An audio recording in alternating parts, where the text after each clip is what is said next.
Mobil nyaman.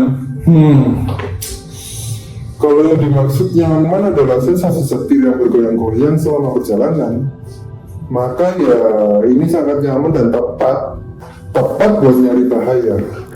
Kejadian seperti ini tuh sering banget terjadi.